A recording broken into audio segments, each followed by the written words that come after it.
여러분 안녕하세요. 민도사와 함께하는 청년을 위한 교과 공부 시간에 오신 모든 여러분들 진심으로 환영합니다. 안녕하세요, 헌입니다. 네, 오늘은 7과를 함께 배워보려고 합니다. 그전에 지난 시간에 배웠었던 6과의 내용들을 키워드에 있는 단어들을 통해서 살펴보도록 하겠습니다. 가라고 하신 말씀에 대해서 순종하는 삶이 어떤 결과를 보여주었는지 저희는 잘 알게 된 그런 지난주의 시간이었는데요. 네, 아브라함은 하나님이 주셨던 부르심에 순종했죠. 그리고 하나님이 주시는 약속을 또 기다렸고, 하나님이 주시는 사람들을 사랑했고, 또 하나님이 주시는 모든 것들을 인정하면서 11금을 11조를 드렸습니다. 음, 오늘 7과의 제목은 아브라함과 맺은 언약입니다. 아브라함의 이야기 두 번째 시간이 되겠고요.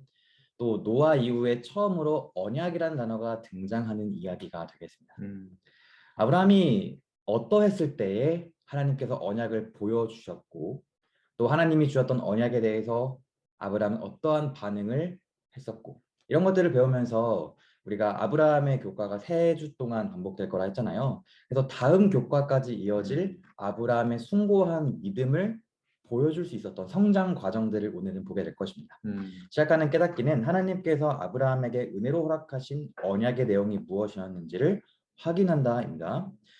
일요일 소지는 아브라함의 믿음입니다. 이번 소지에서는 하나님께서 아브라함의 어떤 상황에서 나타나셨는지 살펴보겠습니다. 창세기 15장 1절부터 3절에 있는 말씀. 이후에 여호와의 말씀이 환상 중에 아브라함에게 임하여 이르시되 아브라함아 두려워하지 말라 나는 내 방패요 너의 지극히 큰 상급이니라. 아브라함이 이르되 주 여호와여 무엇을 내게 주시려 하나이까 나는 자식이 없사오니 나의 상속자는 이 다메섹 사람 엘리에셀이니이다. 아브라함이 또 이르되 주께서 내게 씨를 주지 아니하셨으니 내 집에서 길린 자가 내 상속자가 될 것이니이다. 네, 하나님께서 아브라함의 어떤 상황에서 나타나셨죠? 하나님께서 12장, 13장에 이어서 아들을 주시겠다고 음, 약속을 하셨는데 그 약속이 주어진 이후에 아무런 결과가 없어서 아브라함은 의심과 또 이 두려움이 있을 수 있는 상황 속에서 하나님께서 오늘 15장에서 다시 말씀하시는 장면이었습니다. 네, 의심과 두려움 속에 있었던 상황이었죠. 음. 그렇게 아브라함의 두려움에 대한 하나님의 말씀은 무엇이었고 또 그 하나님의 말씀을 들은 아브라함의 반응은 어떠했을까요? 여호와의 말씀이 그에게 임하여 이르시되 그 사람이 내 상속자가 아니라 내 몸에서 날 자가 내 상속자가 되리라 하시고 그를 이끌고 밖으로 나가 이르시되 하늘을 우러러 무 별을 셀 수 있나 보라. 또 그에게 이르시되 너의 자손이 이와 같으리라. 아브라함이 여호와를 믿으니 여호와께서 이를 그의 의로 여기시고. 사실 엘리에셀을 상속자로 삼으려고 했던 아브라함에게 하나님은 아니다. 너의 몸에서 날 자가 너의 상속자가 될 것이라 라는 말씀을 하셨고 아브라함은 이 여호와를 믿었다고 이곳에서 기록하고 있습니다. 네, 교과의 저자는 하나님의 약속의 성취가 자신의 의로움에 달린 것이 아니라 하나님께 달려 있음을 이해했기 때문에 아브라함이 여호와를 음, 믿었다라고 말합니다. 자신의 두려움에 대해서 다시 한번 약속하시는 하나님을 듣고 보고 믿었던 것이었는데요. 음, 다시 이렇게 약속을 주신 하나님께서는 아브라함과 언약의 예식을 맺으세요. 그 언약 예식의 모든 디테일한 것들을 오늘 다루지는 않겠는데요.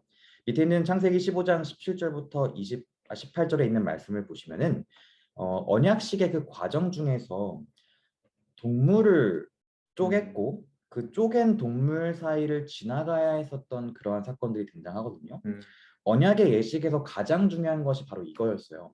동물을 반으로 잘라서 양쪽에 놓고 언약의 두 당사자가 그 사이를 지나가는 것이었습니다. 음, 아마 지난기 교과에도 함께 하셨던 분들은 기억나실 것 같은데 네. 언약식에서 재물 사이로 지나가는 것은 무슨 의미라고 받아들일 수 있을까요? 네, 이런 언약을 체결하는 방법은 당시 고대 근동에서 굉장히 흔하게 사용됐던 방법인데 하나님께서 이 언약을 맺으실 때 이 고대 근동의 이 독특한 방법을 사용을 하셨습니다. 이 언약을 맺을 때 이 당사자들은 반으로 자른 동물 사이를 지나가게 되는데요. 이것의 의미는 언약을 어긴 사람은 저 동물처럼 반으로 잘라져서 죽을 것이다라는 아주 목숨을 건 엄숙한 행위였습니다. 음, 그만큼 나는 언약을 꼭 지키겠다는 의미를 가지고 있는데요. 음, 이 위에서 읽은 창세기 15장에는 갈라진 동물 사이로 연기나는 화로와 타는 횃불이 지나갔다고 기록되어 있습니다. 부조와 선지자 137쪽에는 이것이 하나님의 임재를 상징한다고 말하고 있습니다. 하나님의 임재가 그 사이를 지나갔다는 것은 하나님께서도 결코 약속을 깨뜨리지 않을 것이다라는 의미를 가지고 있습니다. 네, 하나님도 그 사이를 지나가셨고 성경 창세기 15장에는 아브라함이 지나갔다는 말은 없지만 예언의 신에서도 아브라함이 그곳을 지나갔다라고 얘기하고 있어요. 하나님과의 언약을 나도 결코 깨뜨리지 않겠다라는 결심이었던 것이었죠. 이와 같이 약속을 받았지만 의심과 두려움 가운데 사로잡혔었던 아브라함을 위해서 하나님은 언약을 베풀어 줬던 이런 흐름을 우리가 볼 수 있습니다. 그다음 월요일 소지는 아브라함의 유혹입니다. 아브라함은 이와 같이 헌인이 말씀하셨던 것처럼 하나님의 언약을 믿음으로 받아들였지만 그 믿음이 흔들릴 수밖에 없었던 상황에 직면하게 돼요. 바로 수년이 지나도록 그 응답을 볼 수 없었던 것이었죠. 다시 한번 염려하고 있었던 그 아브라함에게 아내 사레가 등장합니다. 그리고 하나님의 그 약속을 성취시키기 위해서 하나의 묘안을 만들어냈는데요. 창세기 16장에 있는 말씀을 읽겠습니다. 아브라함의 아내 사레는 출산하지 못하였고 그에게 한 여종이 있으니 애굽 사람이요 이름은 하갈이라. 사레가 아브라함에게 이르되 여호와께서 내 출산을 허락하지 아니하셨으니 원하건대 내 여종에게 들어가라. 내가 혹 그로 말미암아 자녀를 얻을까 하노라 하매 아브라함이 사레의 말을 들으니라. 아브라함의 아내 사레가 그 여종 애굽 사람 하갈을 데려다가 그 남편 아브라함에게 첩으로 준 때는 아브라함이 가나안 땅에 거주한 지 10년 후였더라. 아브라함이 하갈과 동침하였더니 하갈이 임신하매 그가 자기의 임신함을 알고 그의 여주인을 멸시한지라. 네, 이렇게 사례가 생각해냈었던 그 묘안, 사례가 생각해냈었던 그 해결책은 과연 올바른 것이었을까요? 사례는 하나님께서 자신에게 아이를 갖도록 해주시지 않으니까 이 당시에 흔한 문화였던 이 첩을 들여서 아이를 갖자고 아브라함에게 권유를 했는데요. 아브라함도 사례의 말을 듣고 이 하갈을 여종을 아내로서 맞이를 합니다. 그리고 실제로 그 계획은 효과가 있어 보였습니다. 왜냐하면 하갈이 임신을 했기 때문인데요. 그런데 그것은 하나님의 뜻도 아니었고 하나님의 때도 아니었고 하나님의 방법도 아니었습니다. 이 사례의 말 속에서 하나님에 대해 언급하고 있기는 하지만 아이러니하게도 이 대화 속에 하나님이 직접 말씀하시는 장면은 전혀 없습니다. 도리어 이 결정에서 하나님은 부재하셨다는 걸 저희는 짐작하게 되는데요. 네, 신약에서도 사도 바울은 아브라함이 아들을 낳는 과정에 대해서 갈라디아 4장에서 이렇게 평가하고 있어요.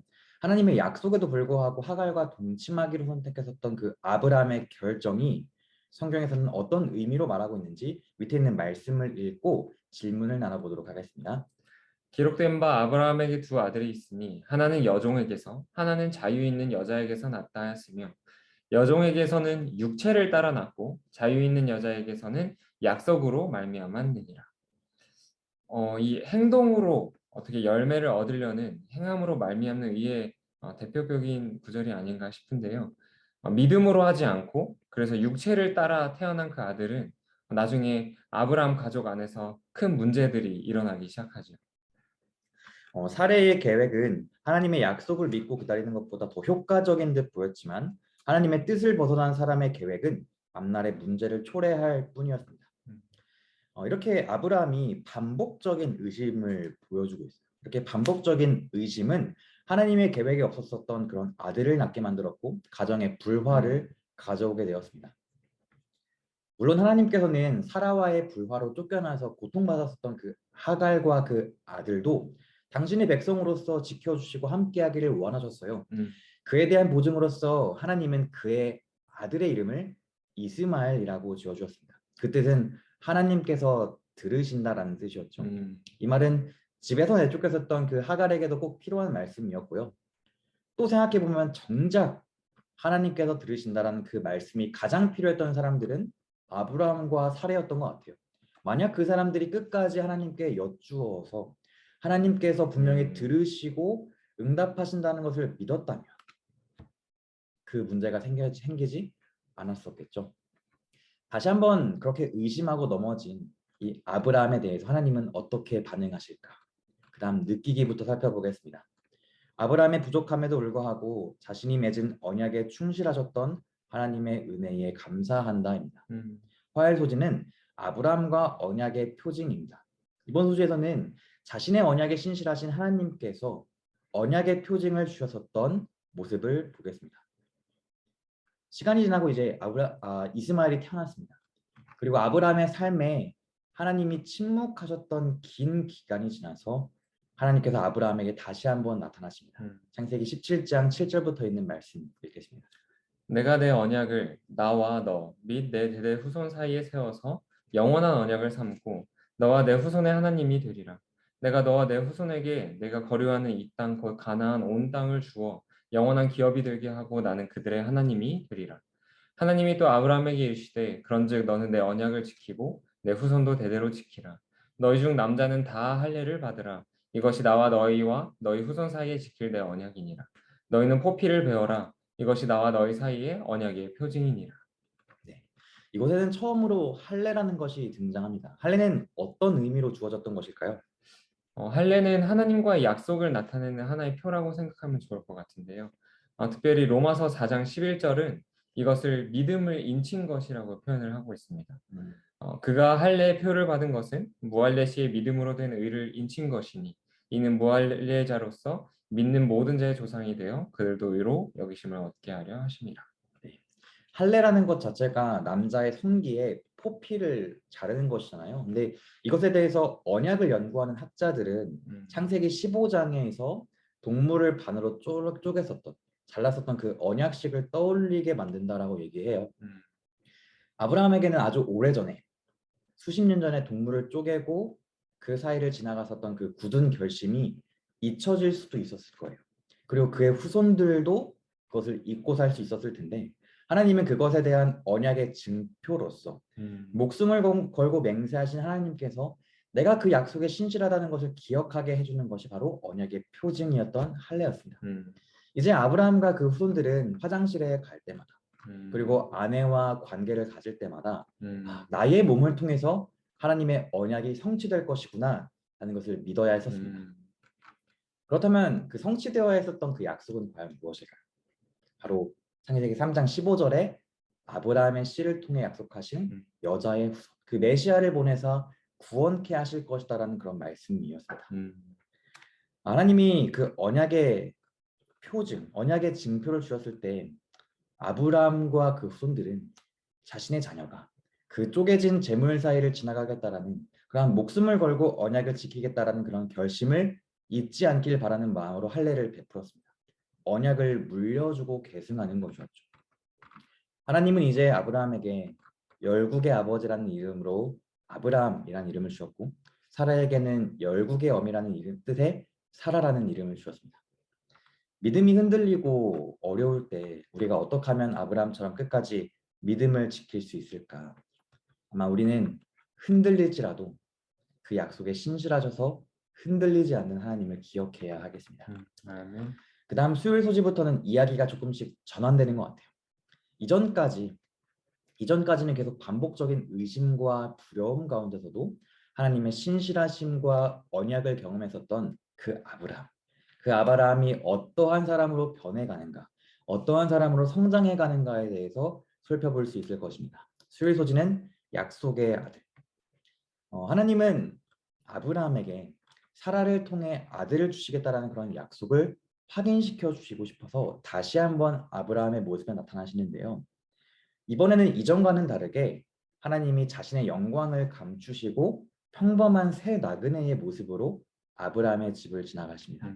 지나가는 나그네에 대한 아브라함의 반응을 읽어보도록 하겠습니다. 그가 장막문에 앉아 있다가 눈을 들어 본즉 사람 셋이 맞은편에 서 있는지라. 그가 그들을 보자 곧 장막문에서 달려나가 영접하며 몸을 땅에 굽혀 이르되 내 주여 내가 주께 은혜를 입었사오면 원하건대 종을 떠나 지나가지 마시옵고 물을 조금 가져오게 하사 당신들의 발을 씻으시고 나무 아래에서 쉬소서. 내가 떡을 조금 가져오리니 당신들의 마음을 상쾌하게 하신 후에 지나가소서. 당신들이 종에게 오셨음이니이다. 네, 지나가는 손님을 맞이하는 이 아브라함의 모습을 통해서 우리가 무엇을 배울 수 있을까요? 저자는 이렇게 설명하는데요. 성경은 그와 같은 행동이 마치 하나님께 행하듯이 해야 하는 종교적 의무임을 강조한다. 이상하게도 하나님은 성경에서 부유한 사람이 아니라 배고프고 가난한 외국인으로 묘사된다. 마태복음 25장에 보면 내가 진실로 너에게 이르노니 너희가 여기 내 형제 중에 지극히 작은 자 하나에게 한 것이 곧 내게 한 것이니라 하시는 예수님의 말씀이 들어있는데요. 이 나그네를 대접한 아브라함의 행동은 마치 예수님을 대한 것처럼 또 도움이 필요한 사람을 대하는 이 아브라함의 태도는 참 훌륭한 모본이 되는 것 같습니다. 네, 특별히 창세기 18장의 모습은요. 아브라함에게 있어서 봉사의 지경이 넓어지기 시작했다라는 걸 알려주기 시작해요. 흔히 이 이야기는 우리가 아브라함이 얼마나 친절한 사람인지에 대해서 알려주는 거라고 얘기하죠. 하지만 이 이야기는 아브라함의 선천적인 친절함이나 선천적인 선함을 강조하려는 것이 아니에요. 오히려 지난 수장에 걸쳐서 배웠었던 것처럼 오히려 하나님의 신실하심을 경험했었던 그 아브라함의 삶이 어떻게 변화하는지를 보여주고 있는 것이었습니다. 오늘 우리는 어떠한 나눔과 섬김을 통해 부지 중에 찾아오신 하나님을 섬겼을까요? 우리도 하나님을 경험함으로써 만나는 사람들을 하나님 대하듯 우리의 마땅한 의무를 다할 수 있으면 좋겠습니다. 아멘. 마지막 목을 소지는 소돔과 롯입니다. 하나님께서 아브라함에게 소돔과 고모라에 대한 말씀을 하기 시작하시는데요. 소돔과 고모라에 대한 부르짖음이 크고 그 죄악이 심히 무겁기 때문에 그들을 심판해야 할지 내가 가서 보겠다라는 것이었습니다. 이러한 소돔과 고모라에 대한 계획을 들은 아브라함은 어떻게 반응하고 있을까요? 말씀 읽고 나눠보겠습니다. 아브라함이 가까이 나아가 이르되 주께서 의인을 악인과 함께 멸하려 하시나이까 그 성 중에 의인 50명이 있을지라도 주께서 그곳을 멸하시고 그 50 의인을 위하여 용서하지 아니하시리이까 주께서 이같이 하사 의인을 악인과 함께 죽이심은 부당하오며 의인과 악인을 같이 하심도 부당하나이다. 세상을 심판하시는 이가 정의를 행하실 것이 아니니이까 여호와께서 이르시되 내가 만일 소돔 성읍 가운데에서 의인 50명을 찾으면 그들을 위하여 온 지역을 용서하리라. 50명의 의인이 있으면 용서해 주겠다는 이 아브라함과 하나님의 대화가 45명, 40명, 30명, 20명, 10명이라도 의인을 찾으면 하나님께서는 용서해 주겠다고 하셨는데요. 이때 아브라함은 하나님 앞에 이 백성들을 대표해서 중보하는 어떤 선지자의 역할로 서게 됩니다.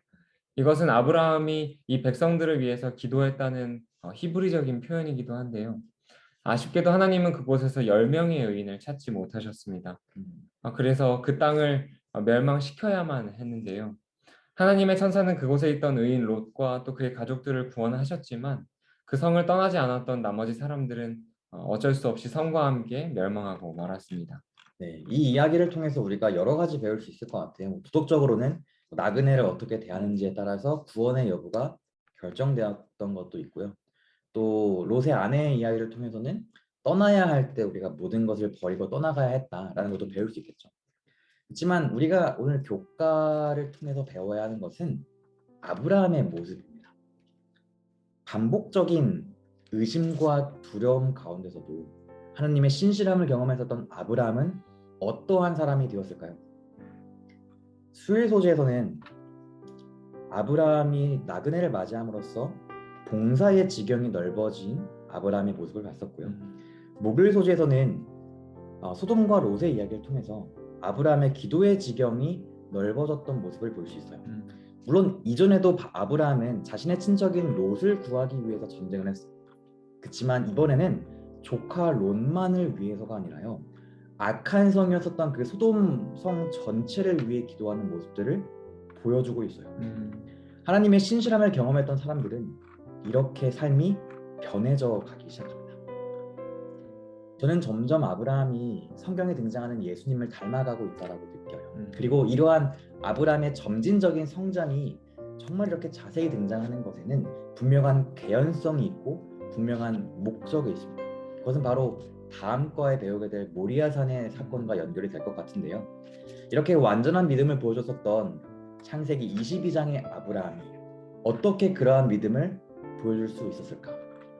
그것은 오늘 교과에 배웠던 것처럼 지속적으로 나와 맺은 그 언약과 약속의 신실하신 하나님을 경험하고 그 하나님을 믿음으로부터 시작합니다.